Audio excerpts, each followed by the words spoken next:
এভাবে সব নেতারা মরতে থাকলে তো শালক সংশ্লেষ বেড়ে যাবে। রাত 2টায় মার্ডার হলো আর বডি পাওয়া গেল সকালবেলা। আবার এটাও হতে পারে যে খুনগুলো আগে হয়েছে, বডিটা তার পর বাইরে ফেলা হয়েছে। আমি কার চাকর হচ্ছে বলতে পারবো না, কিন্তু তুমি বোধহয় ভুলে যাচ্ছ মহেন্দ্র, আমরা আলটিমেটলি সবাই সমাজের চাকর। যে মহেন্দ্র আমাকে এথিক্স মোরালিটি নিয়ে এত কিছু শিখিয়েছে, তার মুখেই কথাগুলো মানায় না। আচ্ছা, আমরা একটু দূরে কোথাও যাই। আমিও তো সেটাই বলছি। আপনার কিন্তু এদিকে গিয়ে একটা ফার্ম হাউস আছে বিমান বাবু, আমি সব জানি। ইউ নটি গার্ল, ভেরি ইন্টেলিজেন্ট।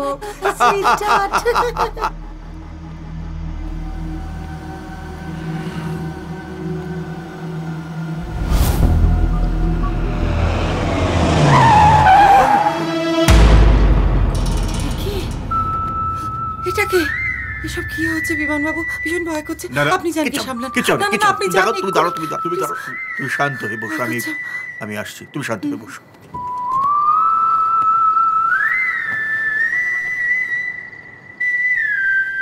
কে তুই? রাস্তার মধ্যে দাঁড়িয়েছিস, কি চাই? এই এগোবি না। করছে দিনগুলোর কথা, চূড়ান্ত নোংরামি করেছিস তো। ফলাফল স্বরূপ তো কিছু পেতেই হবে বাবা।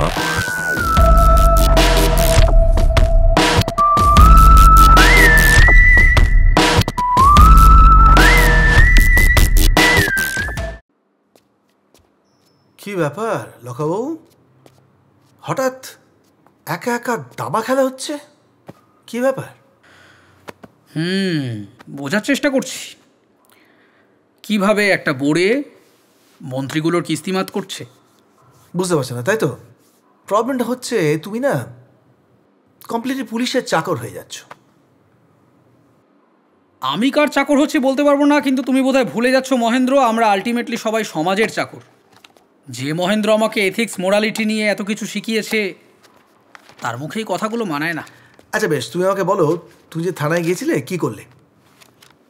খুঁজে বার করার চেষ্টা করছিলাম যে এই বিগত কয়েকদিনে নতুন ডায়েরি টায়েরি কেউ করেছে কিনা। তেমন কিছু পাওয়া গেল না। আসলে এই পিৎজা বক্স আর হরে কৃষ্ণ হরে রাম ছাড়া তো কোনো এভিডেন্সই নেই আমাদের। আচ্ছা তোমার কি মনে হয় খুনগুলো কে করছে? হতে পারে পুলিশের কেউ। না মানে একেবারে সম্ভাবনা নেই তা নয় বলছি না, কিন্তু না, কেউ তো রটি দিয়েছে গোষ্ঠীদ্বন্দ্ব, কেউ বলছে ফ্যামিলি প্রবলেম। মোটিভটা কি? পুরনো শত্রু। এতজনের শত্রু একজন? সেটাই তো আমিও ভাবছি। যতবার আমরা কেসটা প্রায় সলভ করে ফেলছি, প্লট পয়েন্টটা চেঞ্জ হয়ে যাচ্ছে। আসলে কি জানো, সুতোটা ওদের হাতে, আমরা লাঠুর মতো ঘুরছি। আমাদের প্রতিপক্ষ খুব সহজ নয়, বুঝলে? ভাবতে হবে, বুঝেছো লক্ষ্যবাবু? এত ইজিলি প্রবলেমটা সলভ করা যাবে না। না তুমি খেলো খেলো।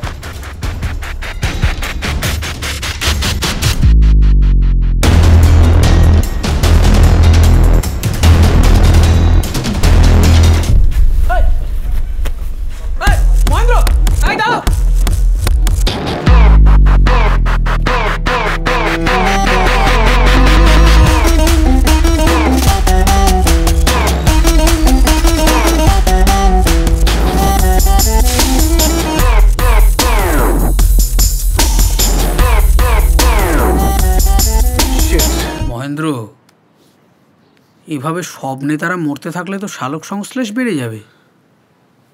মার্ডারটা যে কোন একজন ব্যক্তি করছে এটা পরিষ্কার। পিৎজা বক্সটা দেখছো, এই বক্সটার সঙ্গে কি সম্পর্ক আছে সেটা ধরতে হবে। এই নোটটা কিসের,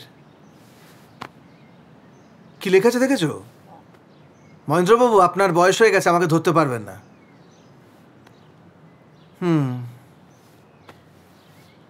শোনো, থানায় খবর দাও।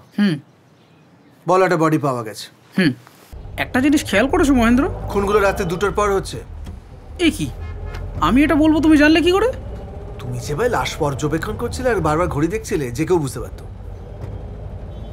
কিন্তু অদ্ভুত ব্যাপার, এই প্রত্যেকটা খুন কিন্তু একই রকমভাবে হচ্ছে। ফরেনসিক রিপোর্টও একই কথা বলছে। ওটাই তো গল্পের মজা। এই মজাটা যা ছেড়ে আসল বিষয়টা খুলে বলো না। বিমানবাবুর খুনের ফরেন্সিক রিপোর্ট কি বলছে সেটা জানতে হবে। আর ওদিকে মন্ত্রীবাবুর লাশটা পাওয়া গেল খালে দুপুরবেলা। হিসেব তো মিলছে না। মিলবেও না।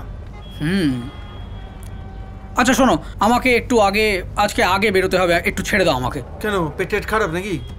এ কি পেট খারাপ হতে যাবে কেন? আমার কি কোনো পার্সোনাল লাইফ নেই নাকি? হার পার্সোনাল লাইফ? আমাদের জীবনটা কিরম জানো? উফ, ইউজ অ্যান্ড থ্রোয়ের মতো সবাই আমাদের ব্যবহার করে নেয়। দেখলে না আমাদের ডিপার্টমেন্ট কি করলো? এই দেখো, সকাল থেকে কেস টেস নিয়ে এমনিতেই ঘেঁটে আছি, তার মধ্যে তোমার এই ফিলোসফি আমি শুনতে চাই না। তুমি আমাকে সামনে একটু নামিয়ে দাও। সে নয় নামিয়ে দেবো, কিন্তু হারিয়ে যাও না। কোথায় হারিয়ে যাবো? ভালোবাসায়। হয়েছে, এবার সামনের মোড়ে। দাদা, ওই বাদিকে একটু আমায় নামিয়ে দিন তো। আচ্ছা আচ্ছা, সামনে নামিয়ে দিন তো। বাদিকে সাইড করে। হ্যাঁ, ছাড়ো দেখি। ফোন করব, ফোন ধরো। আচ্ছা, এই বাদিকে। হ্যাঁ, ব্যাস।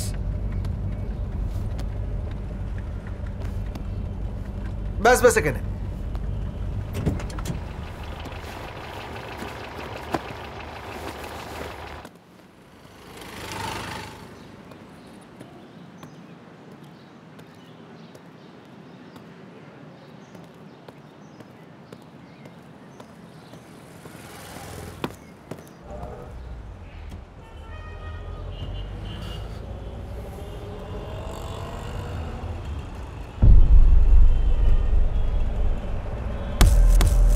এক সেকেন্ড দাঁড়ান।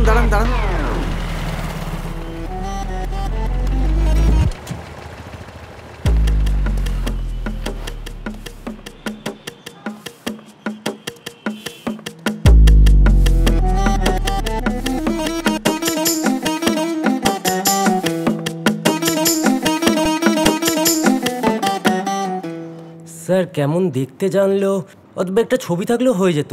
আসলে স্যার সেটাও তো আপনাদের কাছে কিছু নেই। আমাদের কাছে থাকলে কি আর এত কথা বলতাম? চলে যেতাম। আপনাদের সিসিটিভি ফুটেজটা দেখান। সিসিটিভি খারাপ হয়ে আছে শর্ট সার্কিটের জন্য। স্বাধীনতা দিবস ছিল তার জন্য স্যার। আমরা খবর দিয়েছি স্যার, কাল পরশুর মধ্যে ঠিক হয়ে যাবে স্যার। ওয়ান্ডারফুল। সিসিটিভিটা খারাপ করে রেখে দিয়েছেন। শাটারটা নামিয়ে দিন। বলবে স্বাধীনতা দিবস, দোকান পরে খুলবে। বলছি স্যার, আপনার ফোন নাম্বারটা পাওয়া যাবে স্যার? তাহলে আমি জানিয়ে দিতাম স্যার। লিখুন। হ্যাঁ স্যার। তোমার একটা কথা বলার ছিল। তোমার তো টাইমলি কোনো কিছু মনে থাকে না। ফরেন্সিক থেকে জানিয়েছে খুনগুলো হয়েছে মোটামুটি রাত 2টোর সময়। রাত 2টোয়? কিরম গোলমাল লাগছে। রাত 2টোয় মার্ডার হলো আর বডি পাওয়া গেল সকালবেলা। আবার এটাও হতে পারে যে খুনগুলো আগে হয়েছে, বডিটা তার পর বাইরে ফেলা হয়েছে। না, তাহলেও কিরম লাগছে। সকালবেলা কেউ না কেউ বডিগুলোকে আইডেন্টিফাই করে পুলিশকে জানাতো, সেরকম তো কিছু ঘটেনি। আমারও তাই মনে হচ্ছে। তার মানে তোমাকে যে দৌড় করালো সে আসলে খুনি নয়, অন্য কেউ যুক্ত আছে। মানে রাত 2টোর সময় খুন হলো, আর পরের দিন সকালবেলা তোমাকে দৌড় করিয়ে আনা হলো ওটা দেখানোর জন্য। এই কেসটাও সলভ মনে হচ্ছে। দেখা যাক। কি আর দেখা যাবে, সলভ করব আমি, ক্রেডিট পাবে তুমি। আরে না না, ঠিক আছে, তুমিও ক্রেডিট পাবে, চিন্তা করো না। দিল্লি যাবে বহুত দূর, লেগে থাকো। এমন আরো অনেক ভিডিও দেখতে এই চ্যানেলটি সাবস্ক্রাইব করে নিন এবং পাশের বেল আইকনটি প্রেস করে দিন।